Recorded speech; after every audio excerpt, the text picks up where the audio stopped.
Chapter 17. Forge the iron while it is hot. German proverb.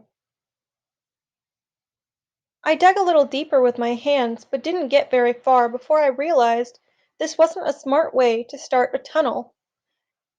At the least, I needed the shovel and more light than what came from the small flashlight, and I couldn't walk out of here with my entire body as filthy as my hands already were. That would get me noticed by every Stasi officer in Berlin, not to mention the border guards, informants, and probably the great majority of nosy neighbors within a square kilometer of this place. Before I dug any further, I had to have a plan. I also had to ask myself exactly how serious I was about escaping. Now that I knew what Papa wanted, I better understood just how dangerous it was for me to be standing here. I didn't have to dig or tunnel or do anything but be inside the air raid shelter to give them enough reason to arrest me, or worse.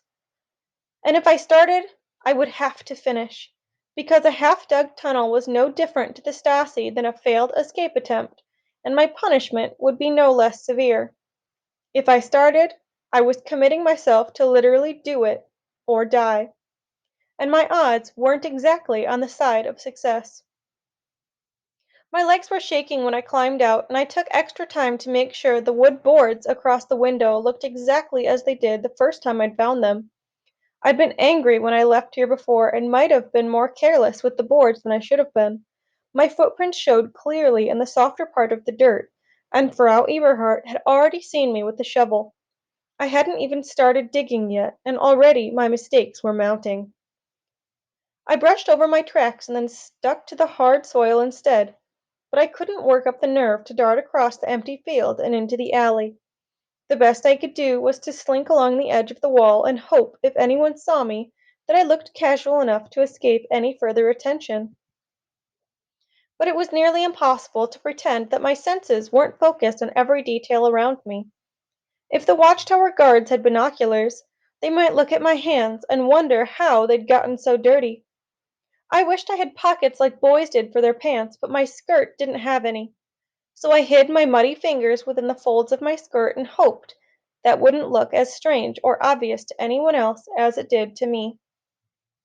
Every person I passed on the way home seemed to be watching me closer than usual, and the expression on my face must have invited questions. But nobody said a word. Perhaps God still granted miracles to those behind the iron curtain. The first thing I did after getting home was to scrub my hands until long after the water had run clean. Or maybe until they'd stopped shaking. When I finished, I found a note from Mamma on the counter. She hoped to be at Oma Gertrude's only until Sunday, and thought that if we were careful, there should be plenty of food in the house to last Fritz and me until then. And she was very careful that we weren't to get into any trouble or break any rules. Considering where I'd just come from, her note had come too late for me. I paced the apartment for the rest of the afternoon, debating whether to tell Fritz about the tunnel. I knew I shouldn't. Tunneling under the death strip was probably impossible, and even if it wasn't, we'd still have to get through the tunnel without being shot like Anna's brother. Despite that, I couldn't stop thinking about the possibilities if I were to succeed. What would it take to build a tunnel? Lots of digging, obviously. Was I capable of all that on my own? Maybe, with enough time, but there was so much I didn't know. How would I know if I was going straight, or that I was deep enough? How would I know when it was safe to tunnel back up to the surface? That'd be my luck, to tunnel straight up into the center of the death strip. Considering the limits of my own abilities, I knew I needed help.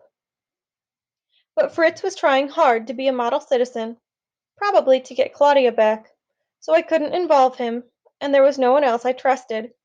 If I was going to be smart about this, and it was about time I did something smart, then there was really only one option. Let the tunnel be a good idea that wasn't meant to happen. By the time Fritz came home, I had decided for certain not to tell him, and I knew that was the right thing to do once I saw the slump of his shoulders and frown on his face. He looked worse than sad. It was like he'd simply accepted what the state was going to do to his life. He'd given up. Maybe he had good reason to look the way he did, but it was worse because I was helpless to cheer him up. Even if I could, there was nothing encouraging I dare say to him in our bug department. He mumbled a hello and said he was going to his room. I offered to make dinner, which really only meant I was going to warm up Mama's leftovers from last night. It wasn't much, but it was something. When dinner was ready, I called him to the table, but there was no answer. Even if he was seriously depressed, Fritz was never one to ignore a chance to eat. Thinking he must have fallen asleep, I went to his bedroom and opened the door to tell him to come, but he wasn't sleeping. Fritz was at his desk, writing on a paper, and when his door opened, he turned it over in a blink. I didn't know hands could move that fast. My eyes narrowed. "What are you doing?" "Nothing!" which was obviously a lie. Then his eyes darted around the room, as if the Stassi's secret bugs would be that easy to find. "Just a little extra homework, that's all." "Oh, right." My voice must have sounded like I agreed with him, but the expression on my face made it perfectly clear I knew something more was going on. "Food's ready." We shared the usual meaningless chatter over dinner. We talked about school, about how long my mama might be at Oma Gertrude's, and about our plans for the summer. I didn't care about any of it, and neither did he. Fritz did let one piece of actual news slip into the conversation, something I suspected for a while, but never dared ask about. He had been fired from the bricklaying job, and we both knew why. "I've tried to find other work for the summer, but nothing's turned up yet." His voice was hopeful, but his eyes were dead. "Does Mama know?" "Without Papa here, we counted on the money from Fritz's after-school job to get us through each year. Mama doesn't need any more worries." I thought about the tunnel I could build. With his bricklaying skills, he could easily get a job in West Germany, and their money was worth 5 times the value of ours. After supper, Fritz returned to his room with strict instructions that I wasn't allowed to enter without knocking. He'd never done that before, confirming my suspicions that he had some big secrets. I would have snuck in and peeked at his papers if he left his room, but he never did. Not once. I didn't find out anything until breakfast the following morning. He came out of his room with the papers in his hand. He commented on how cold it was and that he wanted a fire. It was actually a perfect summer morning, one in which we'd never build a fire, not unless we needed to burn Fritz's papers, of course. I told him I'd help with the fire, and after it was started, he let me see the papers. I had figured it must have been some way of getting back together with Claudia, but it wasn't. What he had written was so much worse. Page 1. "There's no future for me here. I'm leaving East Berlin tonight." My eyes widened and I drew in a sharp breath.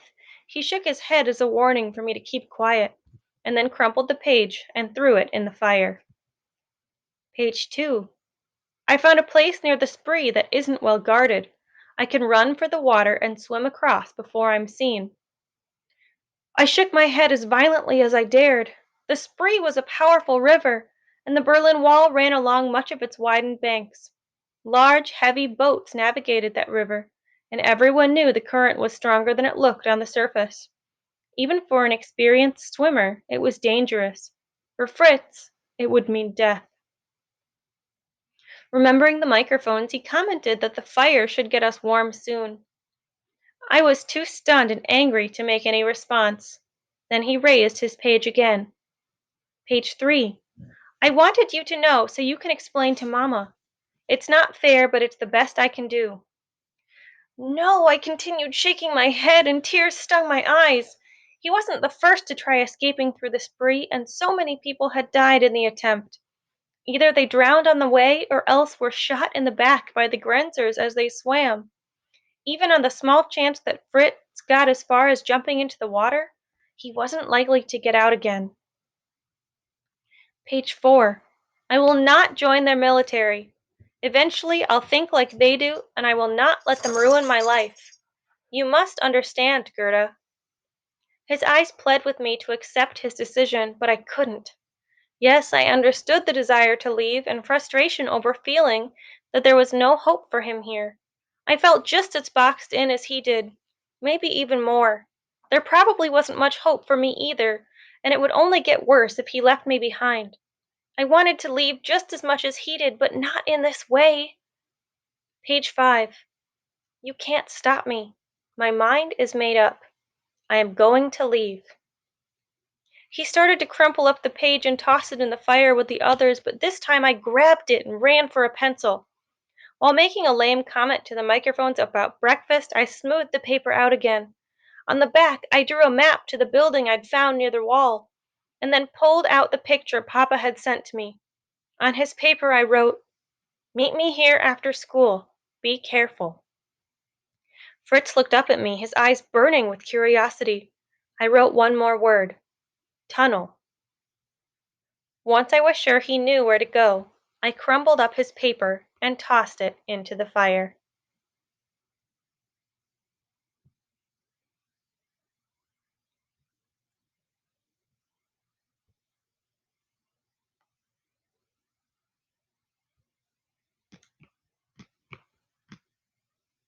The question I have for you after this chapter: what is Fritz's escape plan?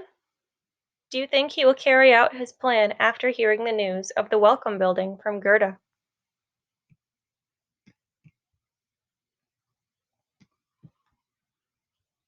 Chapter 18. Start with what is right rather than what is acceptable. Franz Kafka, German author. I arrived at the building first, and despite how anxious I was to get down into the shelter and begin digging, I forced myself to wait in the basement to be sure Fritz got in safely. He approached the building the same way I had, using the shadow of the wall to hide him. I waved him through the window, and after he slid inside, we shut the boards up again. Fritz was bigger than me, so he had separated the boards even wider, and the nails were bent. If someone really looked at the window, they might notice that the boards didn't shut tight anymore. That made me nervous, but there wasn't much we could do about it. He started to talk, but I already opened the heavy metal door into the air raid shelter and quickly motioned for him to follow me. The shovel was down there too, ready to begin. Without saying a word, Fritz stood in the shelter, inspecting it just as I had a day earlier. He opened the crates, patted at the walls, and dug into the dirt to test it. His eyes ran along the ceiling, no doubt questioning where the line for the Berlin Wall should be. If we weren't beneath it already, then it couldn't be more than a meter away. "How did you find this place?" he asked. In a whispered voice, I told him everything about seeing Dominic and Papa, the dance Papa did on the platform, and getting the picture from Anna. I fully expected his excitement to grow at the prospect of tunneling to freedom, to see his eyes widen the way mine had when I first realized the possibilities down here. If he planned to swim the spree anyway, this was a much safer plan, and this offered the chance for all of us to get to the West. But instead of showing my enthusiasm, it was just the opposite. With every new revelation, his shoulders slumped further and the light dimmed in his face. "You were young when father left, so you didn't know him well." The tone in Fritz's voice was sympathetic, as if my innocence deserved his pity. "You must have misunderstood his message, if there was a message. Father never would have asked us to put ourselves in this much danger. Never." "But he did, Fritz! I saw him, and you didn't." "You saw him doing a children's dance, and read meaning into it." "Then why did he send that picture?" "How do you know it's from him?" In frustration, Fritz turned from me and ran a hand through his hair. "How do you know it's not some test from the Stasi to get us here and then have a legitimate reason to arrest us?" "They don't play games like that." "They do, Gerda. They do all the time. If they believe our family has some sort of rebellious streak, do you really think they'll sit back and wait for us to commit a crime when they could just trap us now? Or maybe Anna's family drew this picture to lure us here so they can turn us into the Stasi and get forgiven for what Peter did." Anna's family wouldn't. Yes, they would. And if you want to stay naive about how dangerous this tunneling idea is, then you have no business even thinking about it. Our friends could betray us, family members could betray us. Some stranger on the street could report us and we'd never know who it was. There is nobody we can trust. But he had said us, Fritz and me together. Fritz would never betray me, and even if the Stasi locked me up for a century and did their worst, I would never betray him. I picked up the shovel and pushed it into the dirt wall. Look at the way it crumbles, Fritz. This is soft dirt. He put his hand onto it, and more dirt fell. Where's the boundary for the death strip? I pointed to his feet. You're standing on it now. He stood back and watched me, which was something.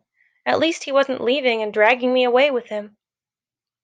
We could never do something this big, Fritz said. I don't know a thing about tunneling. We can figure it out as we go, I said. All we have to do is keep moving forward and make sure the ground above us doesn't cave in. A couple weeks of digging and then we're out on the other side. They sweep the death strip with sound sensors, he said. But thanks to this shelter, we're already pretty deep. If only we knew how wide the death strip is here. Now his mind was working. And we would have to make sure this tunnel came out into a safe place on the other side, inside another building or something. How can we find that exit when we can't see over there? We can figure that out too, I said. And Anna's apartment isn't far away. I can see the death strip from her bedroom and figure out how wide it is from there. How will you get inside? She isn't speaking to you. I shrugged. First, I had to get him to agree to this plan. Details like getting into an ex-friend's home could be worked out afterwards. Fritz took the shovel and dug at the dirt, trying it for himself. Within a few minutes, he had already a gap wide enough that he could stand inside it. Then he turned around. What would we do with all the dirt? There's going to be a lot of it. We can leave it in the room right above us. Nobody looks in there, so it wouldn't be noticed. Yes, but we would be. It'll take a long time to dig this. Someone will see us coming and going from here and start to wonder why. And we'll be dirty, with no way to wash off until we get home. I'd already thought about that too. On my way to bringing the shovel here, Frau Eberhardt asked where I was going. I told her the shovel was for a garden. What if we did plant one, right outside the building? It's only dirt out here, and nobody appears to be using it. We could garden in the day while people were watching, and then tunnel when they aren't. He dug at the tunnel again, his way of thinking it over. I don't know, Gerda. I grabbed his arm. This is better than trying to swim the Spree. You'll die if you go that way. And whether you make it to the other side or not, what will the Stasi do to Mama and me afterward? We know they've terrified Anna's family. Do you want them to come after us that way? No, he mumbled. Of course not. If you are going to escape, then we need a way for all of us to escape. We're a family, Fritz. Half of us are already on the other side. If we're going to cross, to be together, then it has to be all of us. Fritz stared at me a moment, then crouched down to stare at the dirt wall in front of him. You're right, he finally said. My heart leapt. Then we're building a tunnel? No. Fritz drew himself back to his full height. No, you're right about the danger. Mama will be home on Sunday, and she'll never agree to this plan. I don't know what message Papa intended to send to you, but he wouldn't want us to dig, either. If anyone could make such a crazy idea work, it's you, but it's not worth the risk to our family. This was a good plan, and it was slipping through my fingers like water. Listen to me, please, if we just... It's over, Gerda. Then he rubbed my head with his hands, something I didn't appreciate at all this time. We climbed back up to the ladder into the basement and pulled the boards closed as best we could, never to return again.